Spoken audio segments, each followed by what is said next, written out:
Communiquer avec les animaux perdus. Alors, communiquer avec les animaux perdus n'est franchement pas facile. Pourquoi? Parce qu'en fait, ils sont en situation de stress. Ça peut être une des premières raisons, hein.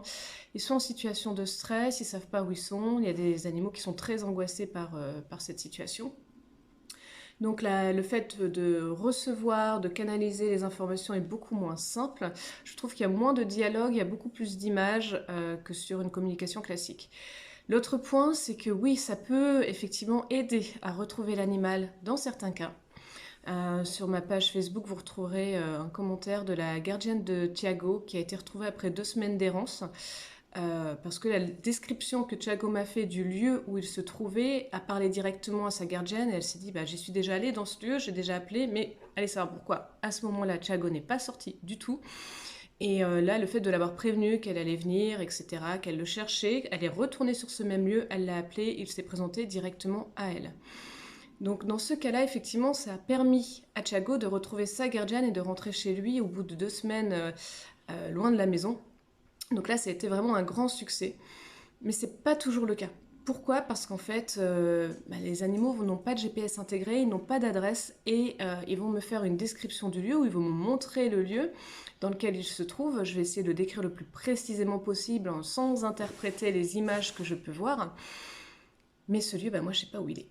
Donc voilà la grosse problématique par rapport aux animaux perdus en errance parce que du coup, parfois c'est beaucoup plus frustrant finalement pour le gardien de savoir que son animal est en vie ou parfois même mal en point et de ne pouvoir rien y faire parce qu'on ne le retrouve pas.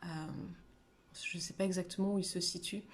Je suis en ce moment justement sur un cas d'un chat qui est perdu depuis 2 mois, qui est toujours en vie, mais la description que j'ai du lieu finalement correspond à pas mal d'endroits de là où il se situe actuellement puisqu'il est en pleine liberté. Donc il est en pleine forêt, fin de champs, etc., enfin dans la nature. Donc toujours est-il qu'on n'arrive pas à le retrouver pour le moment.